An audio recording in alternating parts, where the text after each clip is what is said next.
Good morning. It's 9 a.m. I would now like to call the meeting to order, January 23rd, 2024, meeting of the Saline County Board of Commissioners. Will the clerk please call a roll? Commissioner Shadwick. Here. Commissioner Vidrickson. Here. Commissioner Sparks. Here. Commissioner Weiss. Here. Commissioner Hay. Here. If you're able to stand, would you please join me in a flag salute followed by a moment of silence?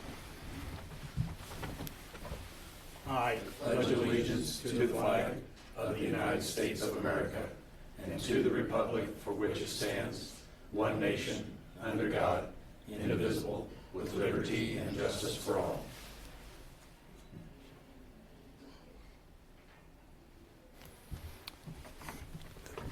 Thank you.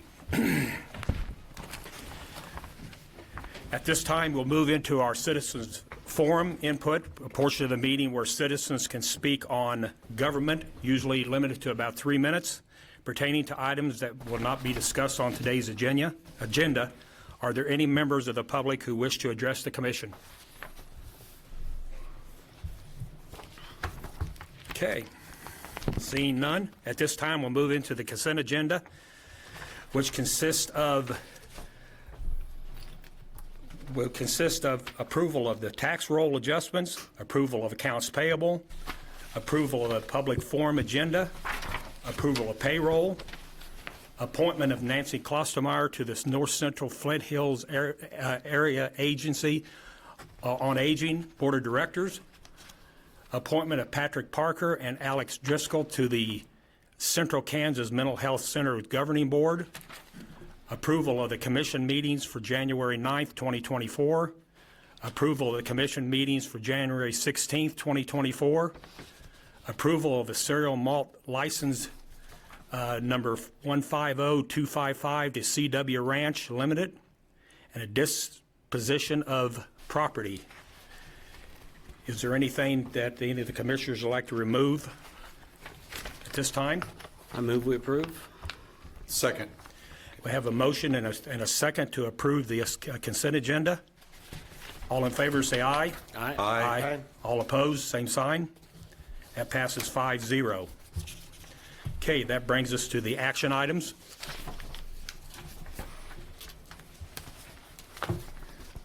Item 1 is the Assistant Attorney Hiring Incentives with Marilyn Leamer, Human Resources Director, and Jeff Ebel, Saline County Attorney. Good morning, Commissioners. Good morning. Morning. This request, we are continuing to experience challenges in filling the assistant attorney position. We have 3 vacancies at this time. One has been vacant since March of 2023. The other 2 were approved for 2024, so we're trying to fill those as well. The department already has the authority to adjust salary based on the market. However, we're requesting a couple additional things to see if it will help.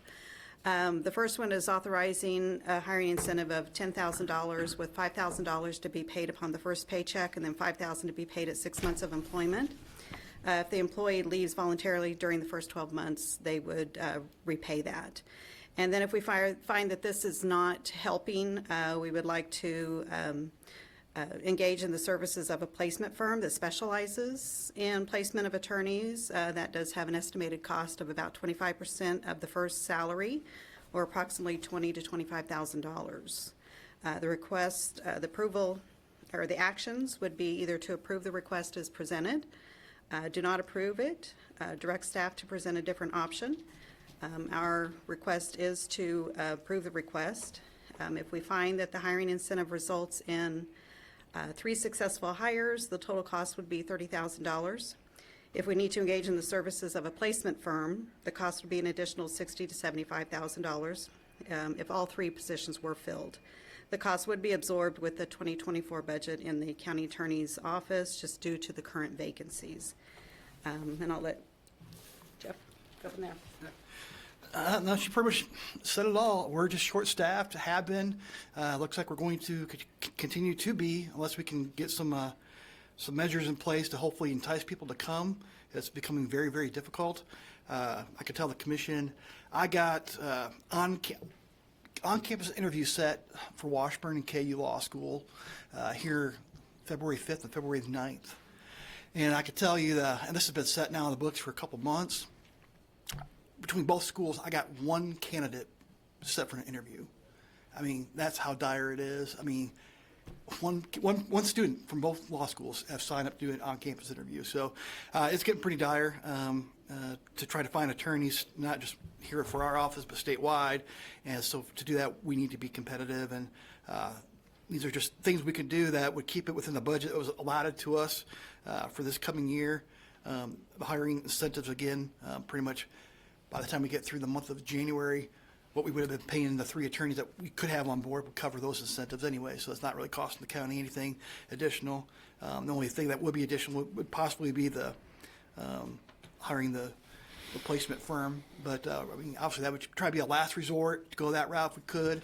Not have to go that route, great, but like I said, we also need to get these positions filled. We got additional judges upstairs, and our dockets are just pretty overwhelming, so I'll take any questions. Any questions? Quick question is that on the incentive pays, have you ever had any luck at if they've quit in between their first year and they owe the county $10,000? Has it ever been where you've had any luck getting that monies back? We haven't had that situation come up yet. We've had some other hiring incentives. We did it for truck drivers. We do it for corrections officers. So there's been other positions that we've done it, and I feel we've been very successful on that. Of getting back monies well, that no, were owed? of them staying on board. Oh, on them staying They're on not board, even okay. leaving, yeah. Thank you. That's what I was, thanks. Jeff, I got a question for you. I don't know the logistics of being an attorney in the state of Kansas, but if you're going to a law school outside of state, is there an exam or something, hoops you got to jump through to be an attorney within Kansas? Well, you have to take the Kansas State Bar exam. I mean, so yes, if you went to like Creighton, and we advertise at Creighton, that's probably the closest one to us.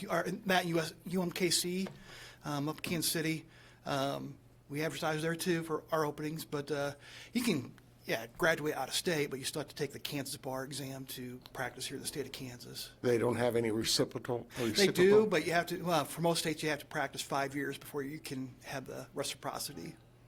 Thank you. Anybody else?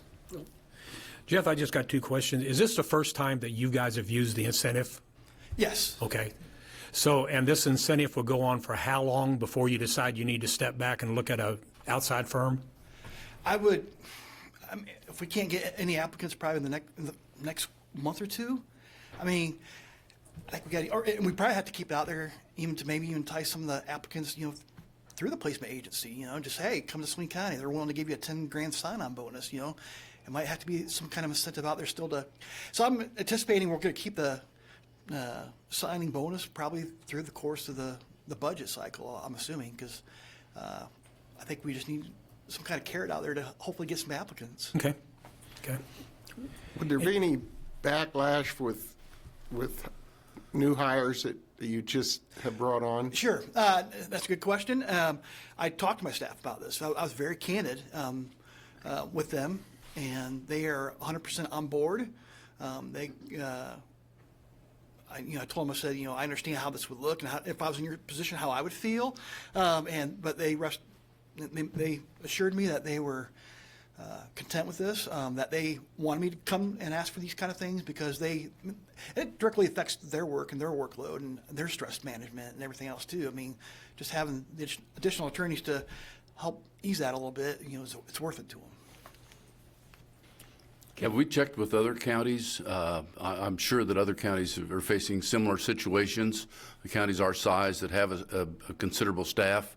Have we checked with them to see where they're at or what they're doing if they're facing the same problems and what are they doing to solve them? I can guarantee you they're all facing the same problems. I just was talking to one of my attorneys today. I got the list out from Washburn today on current job openings, and it's just crazy. I mean, Reno County, Seward County, Sedgwick County, the Kansas Attorney General's office, and that's just things that were listed today.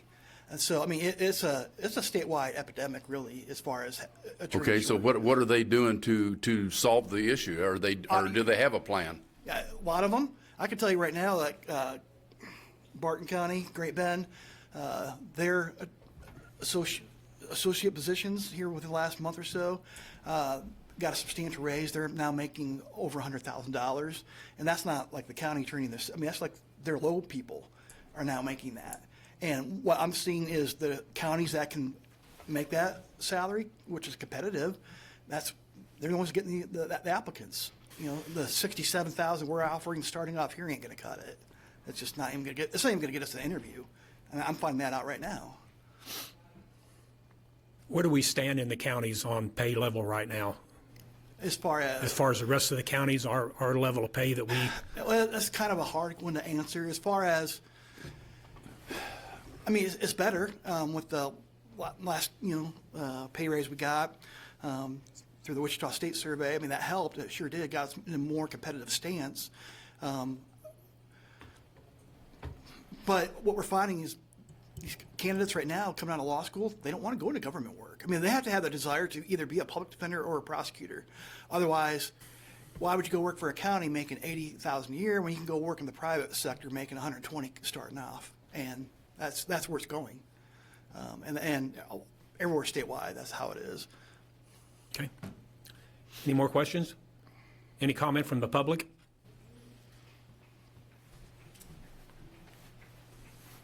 Lauren Mantle. I attend commissioner meetings in other counties, and they are hiring outside law firms.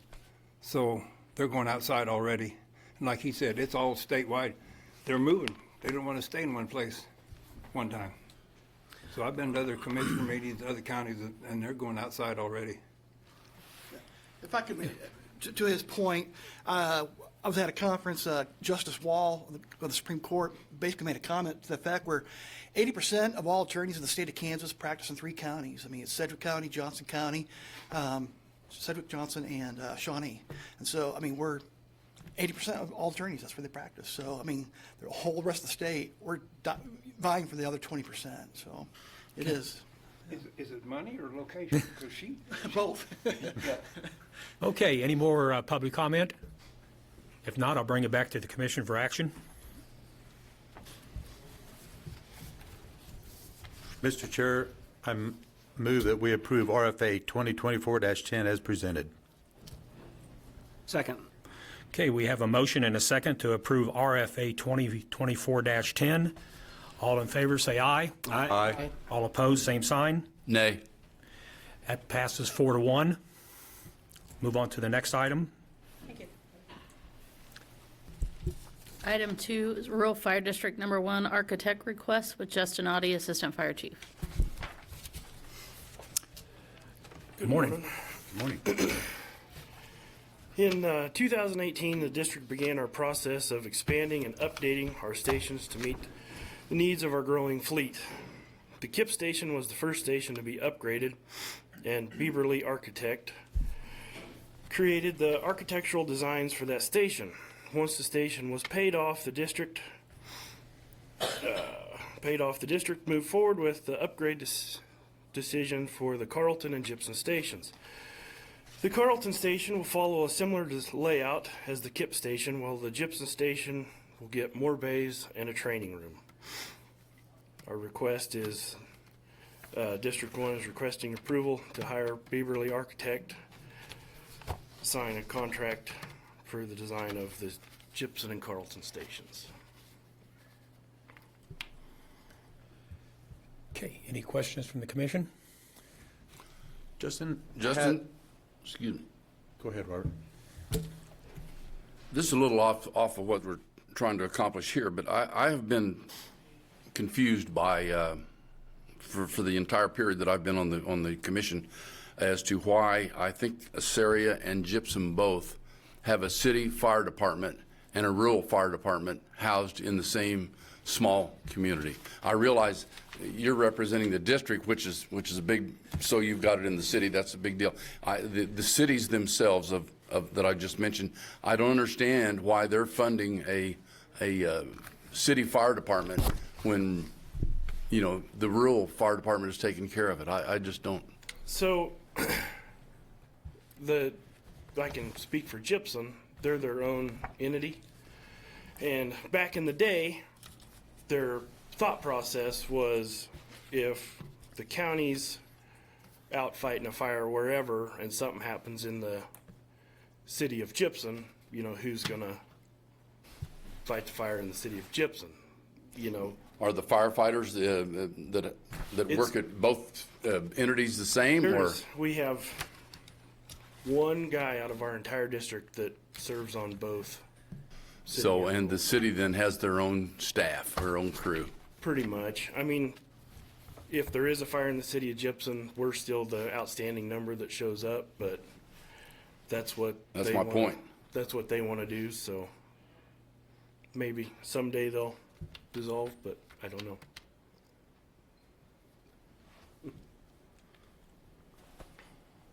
Mr. Sparks?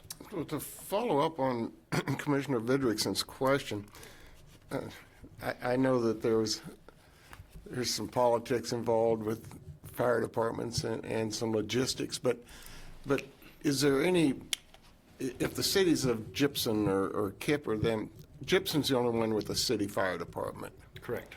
and they have their own station. Correct. Are they looking to do any improvements to that? So their station really isn't that old. I don't remember. It's, well, it was probably built early 2000s, maybe, I'm guessing. But, you know, KIP is unincorporated. So, you know, they don't have, I mean, you guys manage KIP. So, you know, Gypsum, they get, the city of Gypsum, it's Gypsum City Fire Department answers to the Gypsum City Council. So, me as a. And they don't mutual aid on a county call with you? Oh, no. Nope, they will not leave the city. Okay. Do the citizens of Gypsum help fund your department? No. But you'll fight a fire for them? Yeah.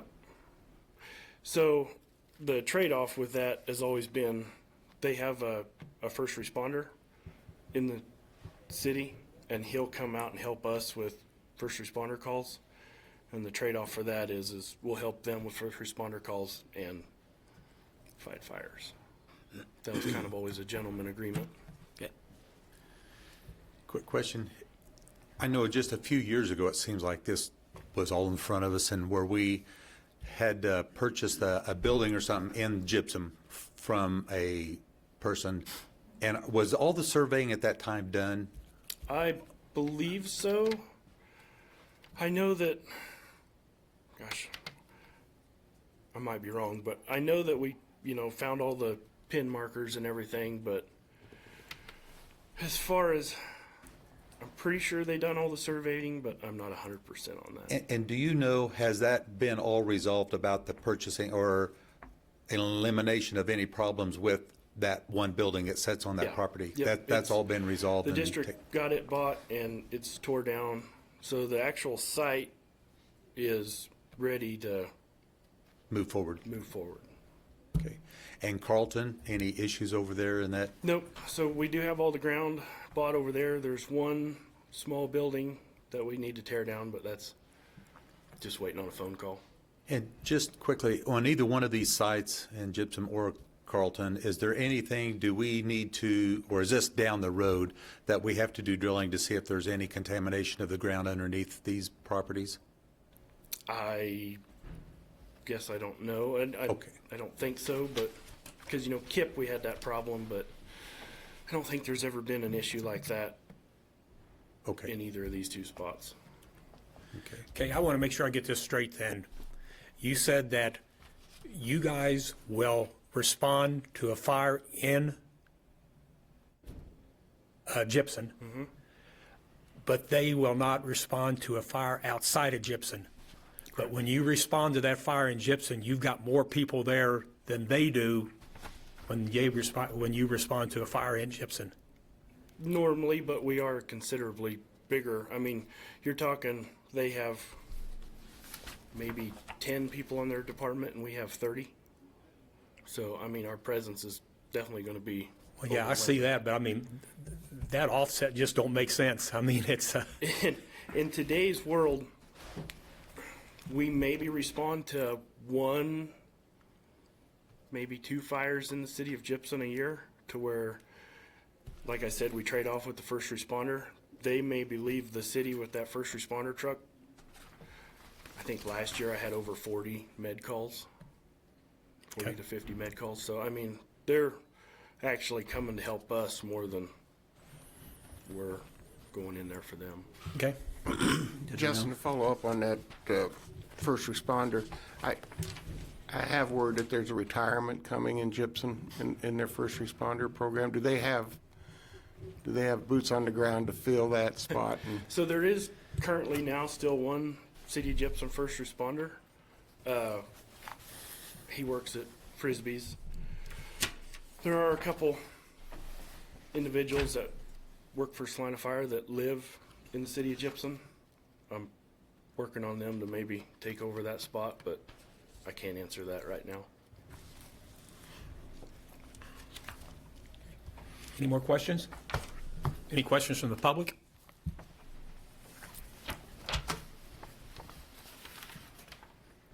It's the hazard of working in the fire department.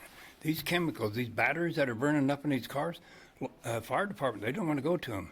Worked in EOD in the military. Then chemicals in there, and the guys don't want to do it. So they're not going to show up. We got a hazard problem with these chemicals and stuff. Done went through that at Gypsum. Thank you, Norm. Any more questions? Okay, I'll bring it back to the commission for action. Mr. Chair, I move we approve RFA 2024-11 as presented. Second the motion. I got a motion and a second to approve RFA 2024-11. All in favor, say aye. Aye. All opposed, same sign. Motion carries 5-0. We'll move on to number 3. Appointment of member to the Health Department Advisory Council with Jason Tiller, Health Department Director. Good morning, gentlemen. Morning, Jason. So we have RFA with a resolution. I'm here this morning to ask that Angie Lastly of the Saline YMCA, after review with the Health Department Advisory Council last month, be appointed to fill the last slot that has been vacant in the Advisory Council for a period of January 1st, 2024 to December 31st, 2026. After the Advisory Council meeting, I did consult with Angie to ensure that she still is willing to serve, and she is, which is why I'm here this morning. Okay, any questions? Any questions from the public? Okay, I'll bring it back to commission for action. Mr. Chairman, I move we adopt Resolution 24-2398 as presented. Second motion. I got a motion and a second to adopt Resolution 24-2398 as presented. All in favor, say aye. Aye. All opposed, same sign. All same sign. That passes 5-0. Thank you, gentlemen. Thank you. Okay, that moves us to number 4. ARPA Fire District Assistance with Philip Smith Haynes, County Administrator. Good morning. Good morning, Mr. Chair, members of the Commission. So we've been at this for a few years now, trying to spend the $10,532,376 gift from the federal government, and we have been working through a plan that's had amendments a number of times. Specifically regarding this item, in July of last year, the Commission raised the idea of doing a grant program for the rural fire districts for capital improvements. And then in November, you directed staff to go forward with plans to make $500,000 available for capital assistance to the fire districts. So the Fire District Capital Assistance Program was launched in December, and applications were due on January 4th with a request limit of $100,000 per district. Districts were asked to submit projects which had a reasonable expectation of completion by November 30th of this year. All 6 of the districts that have actual crews we have one district, of course, that's a contract district. All 6 of the districts responded with requests. They end up totaling a little over $500,000, specifically $522,200. Most of the requests are for facility-related things. There's one that is for equipment.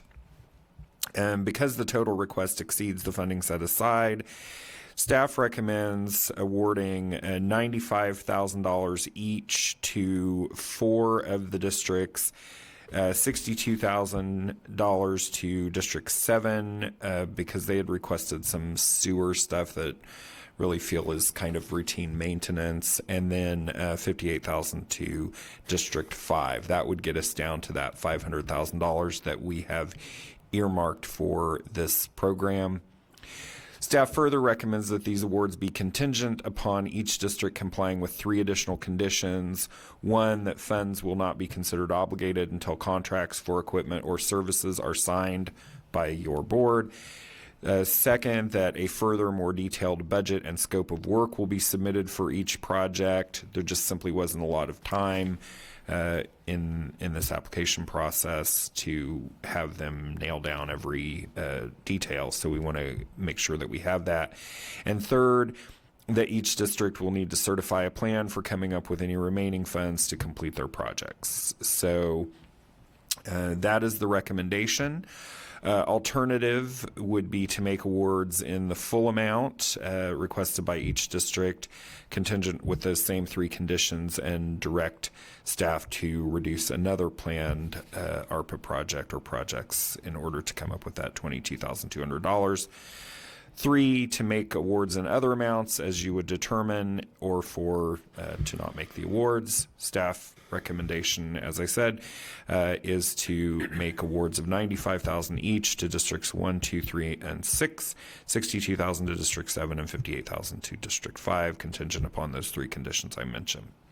And I'd be happy to answer any questions. Okay. Any questions for the administrator?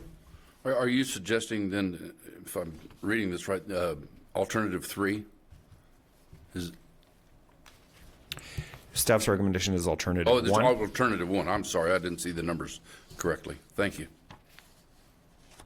Okay, any more questions? I don't know if this is related or not, and I'm glad Justin's here. He might help. Is the Carlton station in Saline County? It is not. Are there, I don't know if any of the funding was, is there any logistical problem with taking Saline County funds and going to another county and spending those ARPA funds? There's no legal issue from the federal government with that. You all might choose not to want to do that.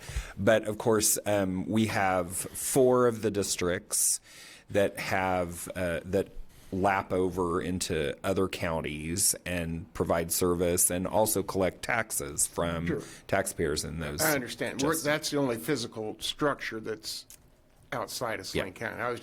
I don't have a problem with it. Just making sure that legally there's no restriction. One of the permissible uses of ARPA funds is to transfer to other units of local government. Thank you. I'd probably have a little bit of a problem with what he just described if Carlton were not coming into Saline County to fight fires, but they do. So therefore, I mean, I would be in favor of that. Just another quick off-the-wall situation here is that of all these ARPA funds, and I look at it as that we're looking at $22,000 not to fulfill all the obligations that if we gave them all the money. Do you see maybe up front that there might be $22,000 that is going to be not absorbed by any of the people that's out there that we could fund the whole situation here? I would say I could give you $7,200 right now. I know where we could get $7,200 off the top, just some things that aren't happening. The other $15,000, my recommendation would be to reduce the future broadband awards. We have $150,000 set aside for matching awards for broadband, and the state has been really slow in rolling those programs out. I don't know that that's actually going to occur by December of 2024, so that's kind of the little slush fund in my mind of where we would get funding for additional things we want to do. And so if you wanted to do that, we certainly could. Okay. Is it possible to go with the first alternative, knowing that you can go back and backfill those funds to that full amount as a safeguard? I mean, if there are monies there, just go back and award it at that time. Is that possible? Good idea. Yeah, I mean, I think it's cleanest to if you're intent on giving the fire districts $100,000 each, I think it's cleanest to go ahead and do it now, because they're going to want to enter into contracts and things, and so having that $5,000 hanging out there as a maybe, I think that puts them in a bind at the end of the year when we say, oh, here's $5,000 extra dollars. I don't have a problem at all if the commission directs us to take $15,000 out of the broadband. Like I said, I don't think that that's actually going to come together by the end of the year. So, if that's the will of the commission, I don't have a problem with that at all. Well, it sounds like we're getting ready to take these all apart again, and I don't want to do that. And I mean, I don't think any of the fire districts are going to raise too much cane over the fact that they have to put 5% into the project that we're willing to fund for the 95% rate. I think we just leave it alone and move on. Any other comments? Any public comment? Okay, we'll bring it back to commission and see how this flies. Mr. Chairman, I move that we approve RFA 2024-14 as presented. Second. I have a motion and second to approve RFA 2024 as presented. All in favor say aye. Aye. All opposed, same sign. That passes 5-0. Okay, we will now move into the informational items. Number one. Nope, we got Oh, I'm number sorry. 5. We got one more. Number 5. 2024 County Commission recommended board appointments. Okay, thank you. I have the board schedule for the county board assignments for the commission. I'll just read through them real fast here. Saline Airport Authority would be Robert Vidrickson. Saline Area Chamber of Commerce would be myself. Central Kansas Mental Health will be Roger Sparks. Saline County Building Authority will be Commissioner Weiss, Commissioner Shadwick, and Commissioner Sparks. Senior Services, Commissioner Weiss. Tri-Rivers Fair Board, Commissioner Sparks. Committee Reducing Criminal Behavior, Commissioner Shadwick. Health Department Advisory Committee, Commissioner Shadwick. SCEDO, myself. Community Corrections Advisory Board, Commissioner Sparks. Cyber Security Committee, myself. And North Central Kansas Regional Juvenile Detention would be myself. Move approval. Second. I got a motion and a second to approve the board appointments. All in favor say aye. Aye. All opposed, same sign. That carries 5-0. Now we'll move into the information. I'm sorry. Treasurer's Idle Fund Report with Jim Du Bois, County Treasurer. Good morning, Commissioners. Good morning. I got some good news for you. Good news is always good. Always good. Well, it's always good. If you look 3/4 way down on your quarterly interest report on idle funds, and look at 2022 quarterly interest, we earned $254,146. This year, or in 2023, apologize, we earned $545,863 in the fourth quarter. Now, if you recall, a few meetings ago, I said that we'll probably hit the $2 million mark. We did. Interest earned as of 2023 with $2,419,107.14, which is a record. The last time we went over $1 million was in 2007, where we hit $1,328,950.58. Now, this does include the interest we got from the jail and from the bond proceeds also. So that's all lumped into one in there. Good feeling. The thing that you have to remember is all that interest is the majority is in our general fund. So that's stuff that we spend on a daily basis and kind of go from there. Yeah. Jim, can you separate out the bond and? Yeah, we do. Can you tell me the amount that, taking that out of the equation, that interest would have been? Yeah, in 2022, we earned $332,682. In 2023 with $31,916.64. So if you could separate it from there. Okay. Questions? Just as a side note on there, on our CDs, and this really kind of makes me feel good because I think that a while back I talked about some of the interest rates. We went, when times were a little thin, anywhere from a 0.65 or 0.30. Our last bid was a 5.0 as far as CDs are concerned, and that was for 18 months. So interest is still pretty good on CDs, and we're going to have some coming up this month yet, and we'll see if that continues, but cross your fingers, hope that everything goes well, and hope we make it.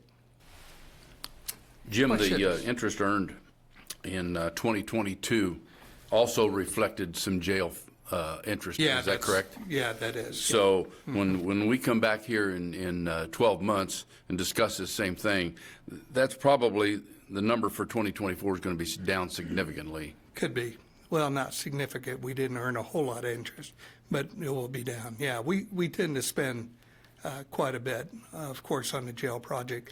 Right now it's coming, and Administrator Phil Smith-Haynes could tell us that I believe that the majority of the things that we take out come from the tax now, and as far as your AP is concerned.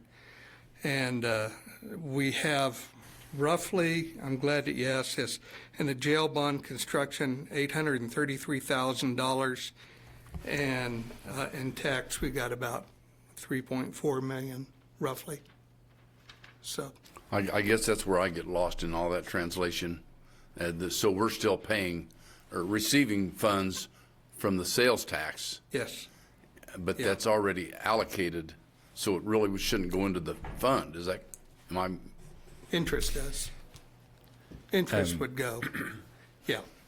So you're right, Commissioner Vidrickson, this is slightly complicated, but so if you recall, we had authorization from the voters to issue up to $89,655,000 in bonds to be repaid from the special sales tax.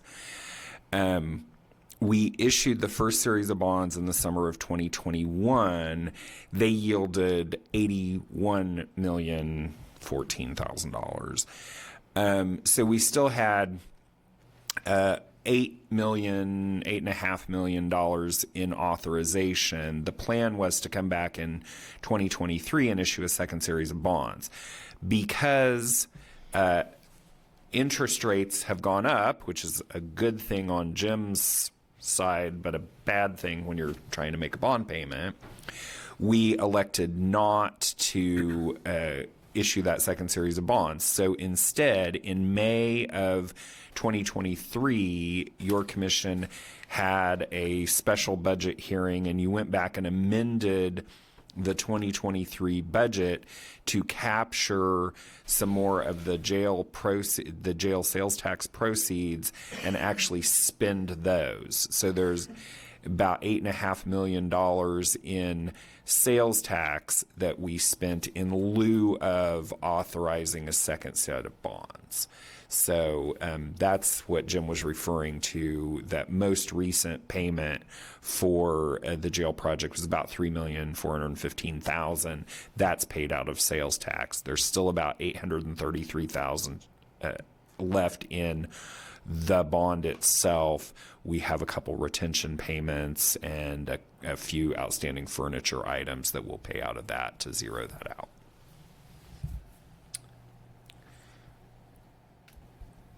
Any other questions?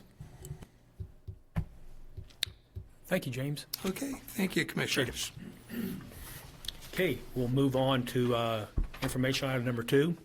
Engineering quarterly report with Justin Mader, County Engineer. Good morning, Commissioners. Good morning. So this is my update, and this goes from October of last year to January. So I'll start off with my accomplishments, and probably one of my biggest accomplishments, and that I didn't put on my on the paperwork, is I filled my 2 engineering tech positions.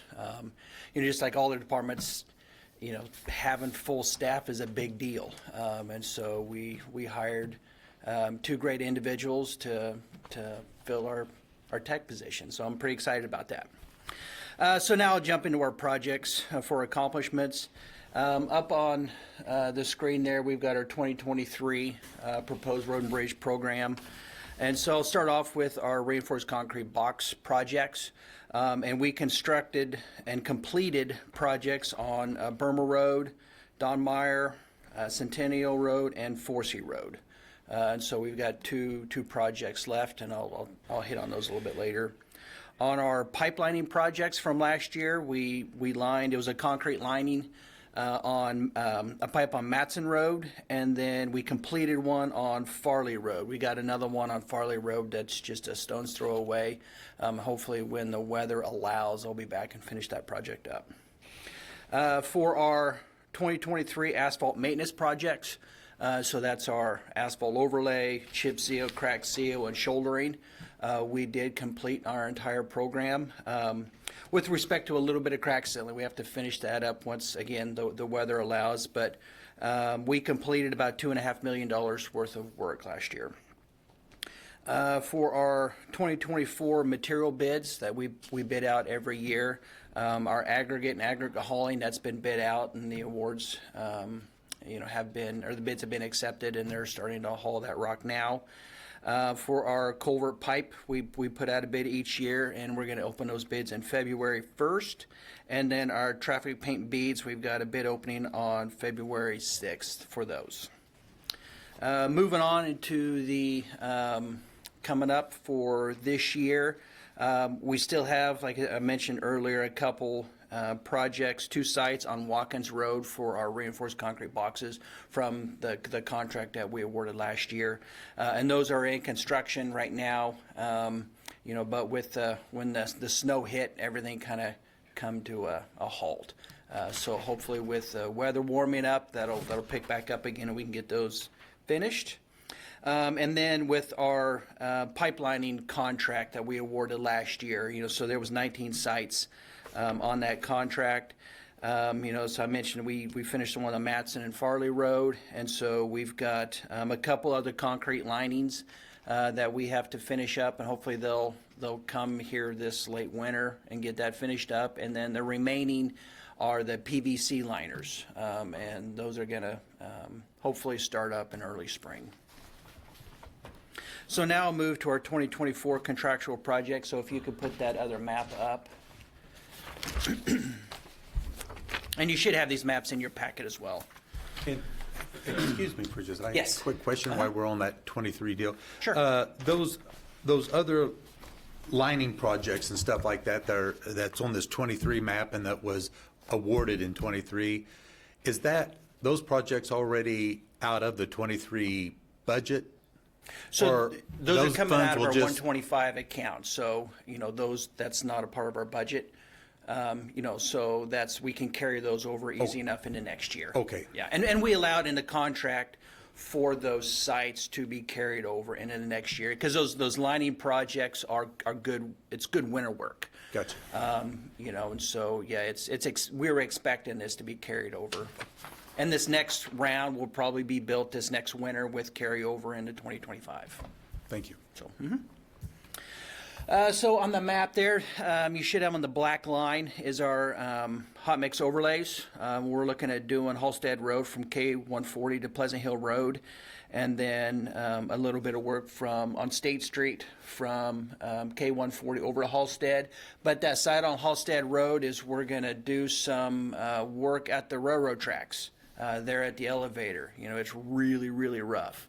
So we're not going to actually do work, on the tracks, which is its own issue, but the road profiles need some work there, and so we're going to do the best we can to make those transitions significantly smoother through there.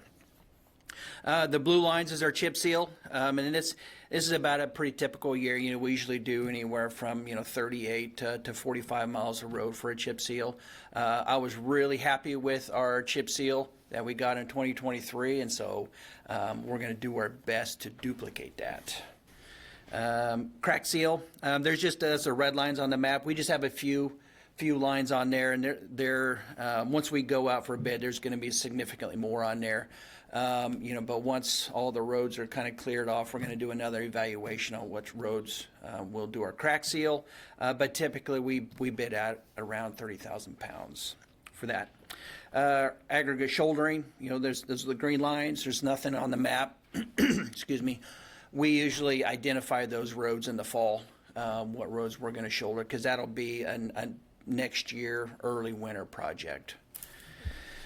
Pipelining, this will be the next contract that we'll work on, and so that's the green circles with the stars. So we've kind of identified the sites, but the design on those sites have not been started yet. And then we got some carryover projects that we've been working on, like last year, and so the first one of that is going to be our low water crossing projects. Those are the two sites on McReynolds Road and the one on Lapsley. The contract's been awarded to Votes Parga for around $347,000. $400,000 of that will be reimbursed through the KDOT Local Bridge Improvement Program, and we're expecting to start construction here in the spring. Next is the Waterwell Road Bridge Replacement Project. That's a bridge replacement that is, of course, on Waterwell, just east of Gypsum Valley Road. And so we're kind of finishing up the design on that, and hopefully we'll go out for construction next winter. Ohio Street improvements, those have been kind of on the books, and we started surveying it, and then the survey tech left us, and so that kind of project went to a halt. So that's Ohio Street is going from Minner Road all the way up to Waterwell Road.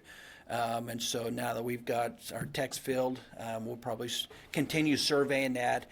I can't promise that I'll get the design done this year. I'll try, but it'll probably be a 2025 construction project is my guess. The concrete pavement project in the yard, that's just on the north side of our shop. Barras Construction was awarded that project for around $133,000, and we're anticipating that work to start here in the spring. Then we've got, I'm calling it the ARPA backup project. That's the improvements to the intersection of Reardon and Holmes Road. So the preliminary design has been done, and we've been working on the right-of-way for that project. Justin, I want to go back and ask you about the Waterwell Road at Gypsum Valley Road. That project has or has not been completed? No, we're still working on the design. Okay, it hasn't even been started. Yeah, no, the construction has not. That's what I'm trying to say. Yeah, thank you. But, thank you. Chair. I mean, it's like, quick question on that same, is this the same intersection where just last year or the year before is where we put in all the new culverts in that intersection and right? Yeah, that's towards the east end of that mile. Oh, okay. So, yes. It's further east than that. It's further east, Okay. yes, yeah. We just put in that whole brand new culverts and I've been there, Right, but that's not this here. Okay. No, this is actually the Jib Creek crossing on Waterwell Road. Gotcha. So Thank yeah, so if you drive through there and there's a mountain of debris on the south side, there's a lot of drift that catches on that old structure, and you got to pull that off, and there's a lot of stuff over there. So this new bridge will be a 3-span bridge, and so it'll definitely help all of that debris pass under the bridge and not get caught up. Okay, thank you. So I'll finish off with the budget update for 2023 contractual asphalt. I was working off of a budget of about $3.1 million, which that included a 2.7 for our asphalt contractual budget line item. Then I pulled about $228,000 from our 127 account, and that was with our federal fund exchange program. So with the federal funds that we receive, we exchange it for state funds. And we lose about 10 cents on the dollar, which is actually it's a pretty good program for us. But and I've used that money on our asphalt maintenance projects for the last 4 years, and then we used $200,000 from the landfill impact fund. So you take out our construction costs on that. We had about $485,000 left over, and that was for that budget carryover that we plan on every year, and then as well as the crack sealing. We've got a little bit of crack sealing we have to finish up this year. Our current unencumbered balance in our 124 account, and that's our 1 mil road improvement account. We've got about $1.5 million. Our 125 account, which is our 2 mil bridge replacement program, has about $2.1 million in it, and our 127 account, our special highway improvement, has about $2.3 million in it. So are there any questions? A couple questions for you, Justin. The crack seal on Farley, was that completed this year? Yes. And yes. were you happy with the results? I know that the size yeah, and... we changed the scope of that. Right. Something like that, time will tell. We changed from, cutting out a 2-foot wide strip and putting asphalt back to putting in a mastic rubber material, which is a little bit different than a regular crack seal material. I'm hoping that mastic, and then they overfilled it a little bit. Usually you leave that material down inside the crack, but we had them bring it a little bit higher and kind of put more of a cap over those 1.5, 2 inch wide cracks. I'm hoping that will do a good job there for a while. I mean, again, nothing's a forever fix. Everything's kind of a Band-Aid, especially when it comes to cracks, because they're just working cracks. There's a lot of movement through there, so I hope so. Second question, we look at these maps and all these green pinwheels are liners. 3 years ago, 4 years ago, those would have been culvert replacements was the way we would have approached that. Those would have been ignore them until the asphalt fails. Honestly, I'm just being honest with you. Right. That's how that would have been. We would have ignored it until there's a big hole in the road, and then it would have been an emergency and close the road and trying to figure out how to fix it. So the point being that all those pinwheels on what road is that? Are you looking at the 2024 map? Yeah. Okay. That road will be able to stay open, and all those culverts are going to be repaired and such. So yes, yeah.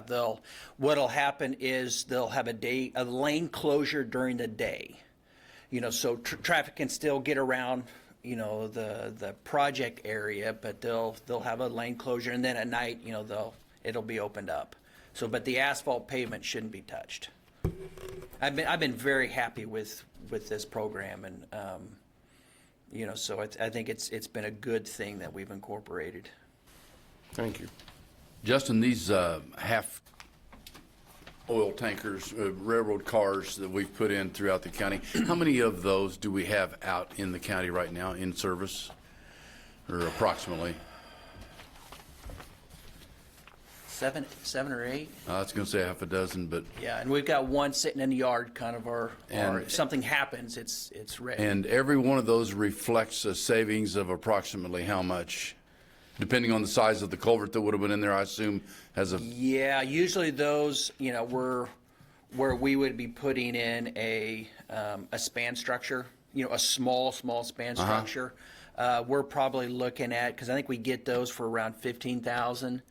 And installed costs we're probably looking at 25, but we're replacing that with, if we put it in a box, it'd probably be 60 to 80. so they're So significant savings on savings. every one of those that. Correct.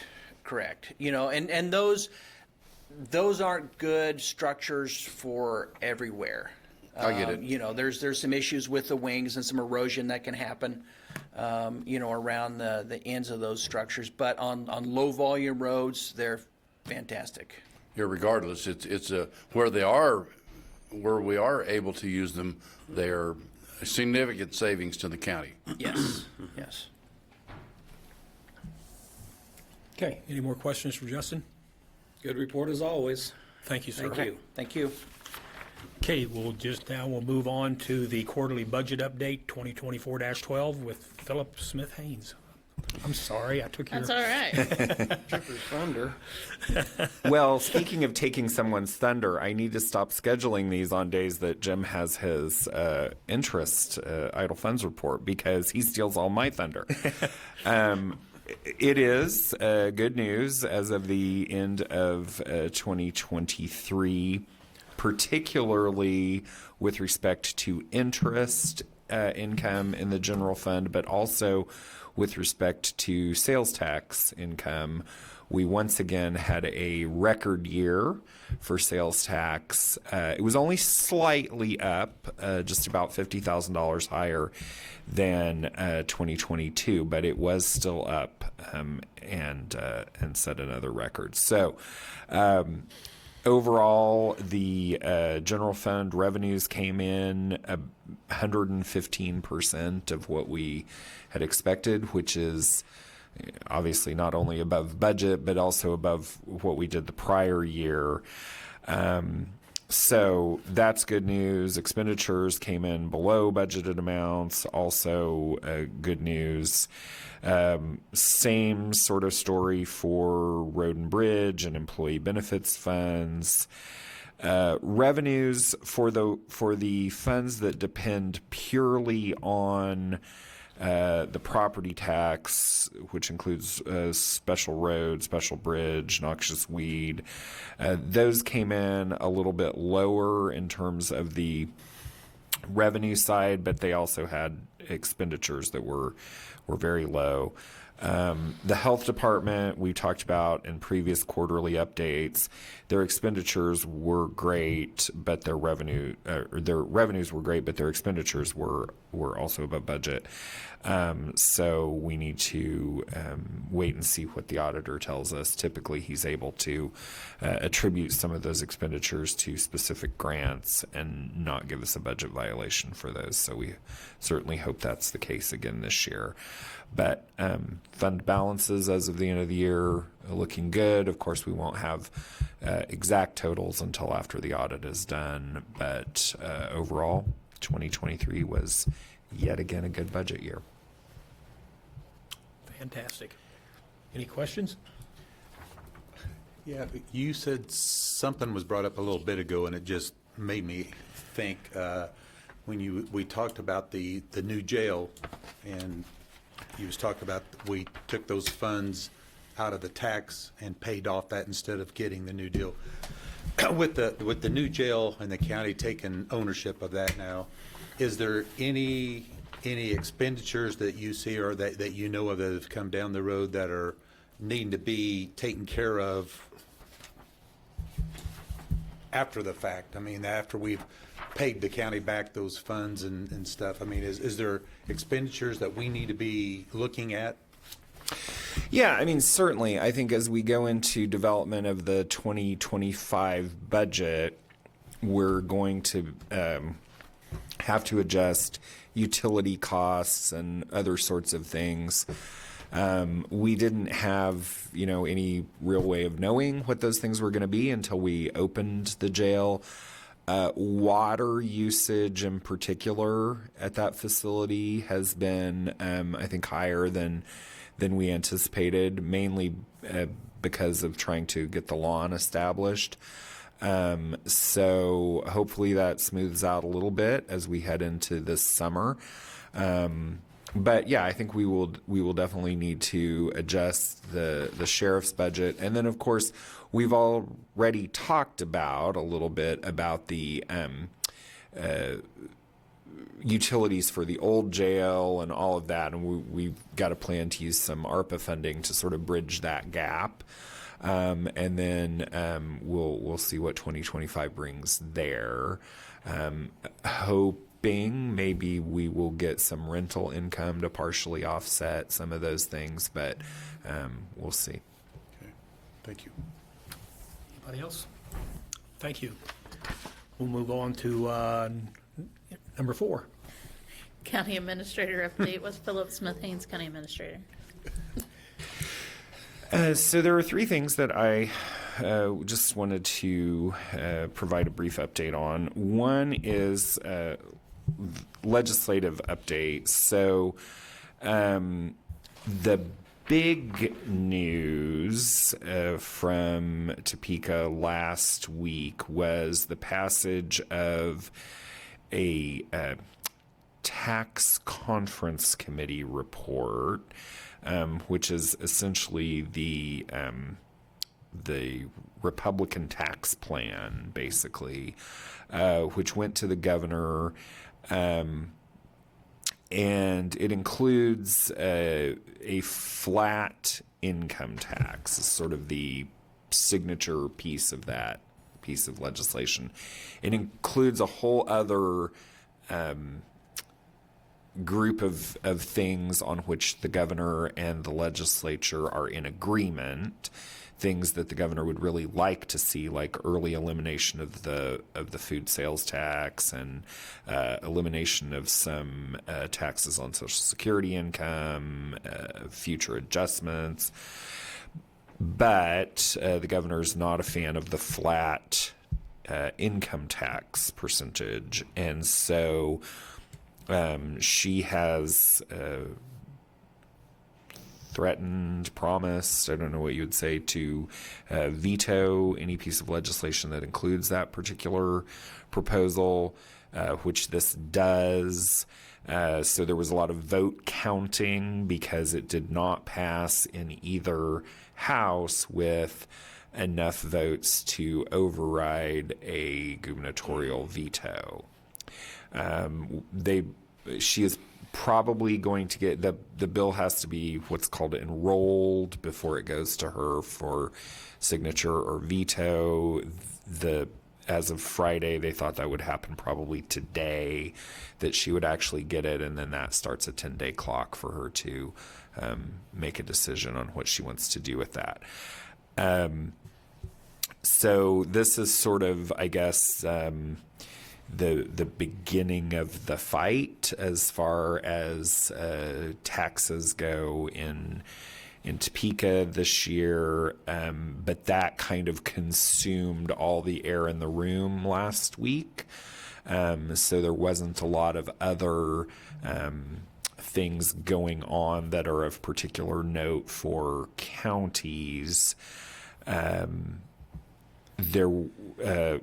There was an interesting piece of legislation introduced yesterday by the Senate Committee on Federal and State Affairs, which would prohibit counties and cities from it basically don't speak to us unless you're asked a question. It would prohibit us from contributing to KAC or the League of Municipalities if they do any sort of lobbying efforts. So that's that'll be interesting to see where that one goes. There are a number of 11 pages of election bills, something like that. But most of those have not had hearings yet, still pretty early in the process.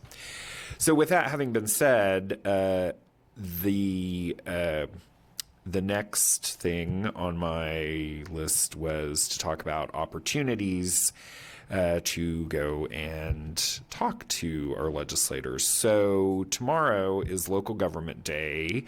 That is always an opportunity for the League of Municipalities and the Kansas Association of Counties to get together and do exactly the types of things that would be prohibited by this new bill, including meeting with legislators and doing a reception for legislators. So that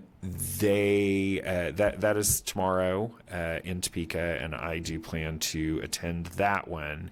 And then I've also been informed that the Chamber, Salina Area Chamber of Commerce, their annual Salina at the State House event will be on March 14th.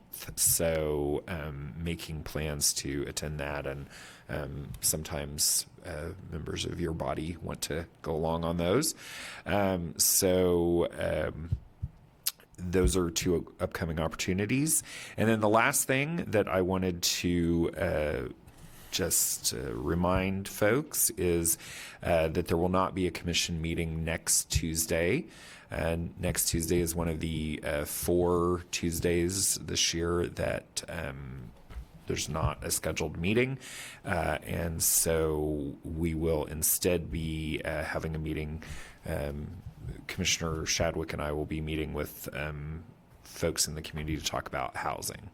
So that is all I had for today. Okay. Any questions there? Okay, move to the next item. Commissioners' comments? Any comments?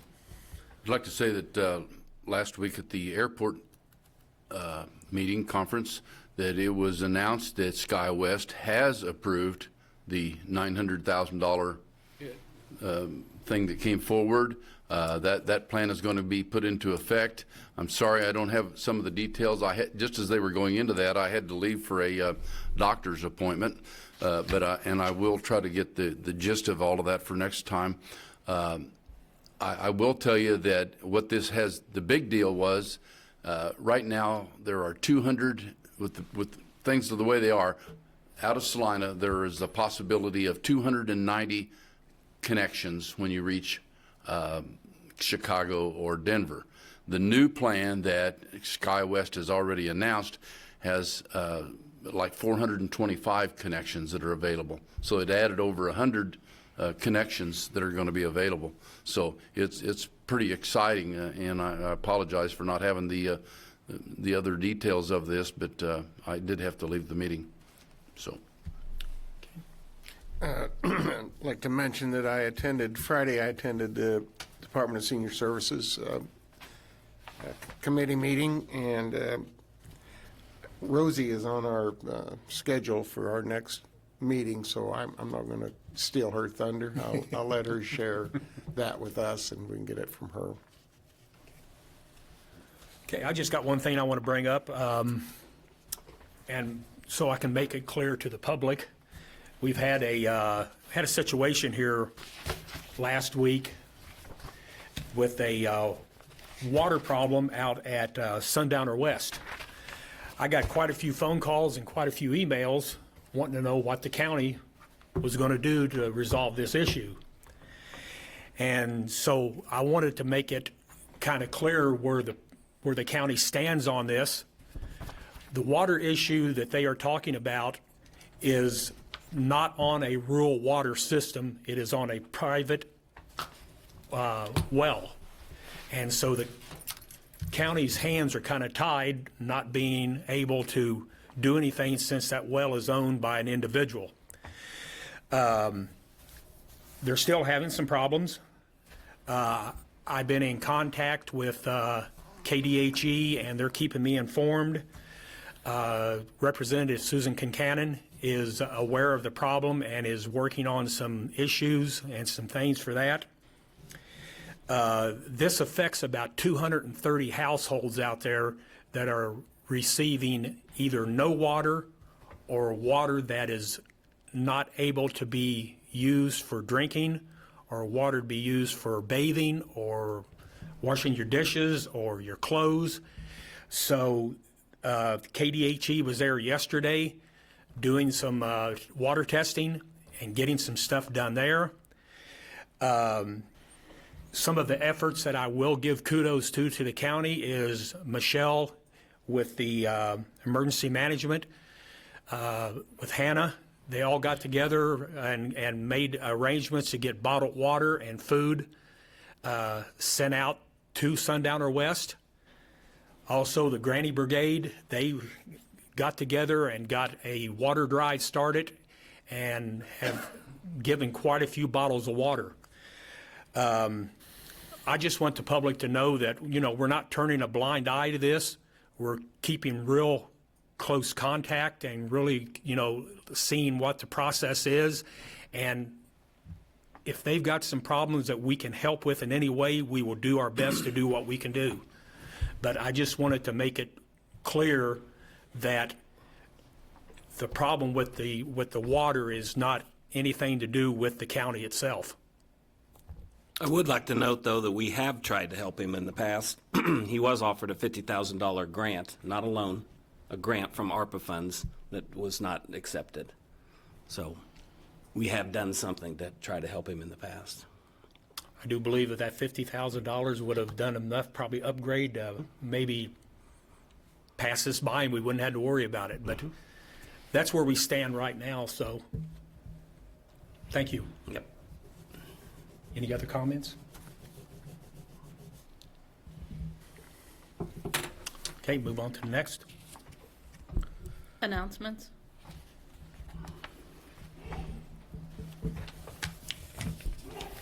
Okay, I see no announcements. I guess we'll move into motion for adjournment. So moved. Second. Got a motion to adjourn and a second. All in favor, say aye. Aye. Aye. All opposed, same sign. Motion passes. See you in 2 weeks.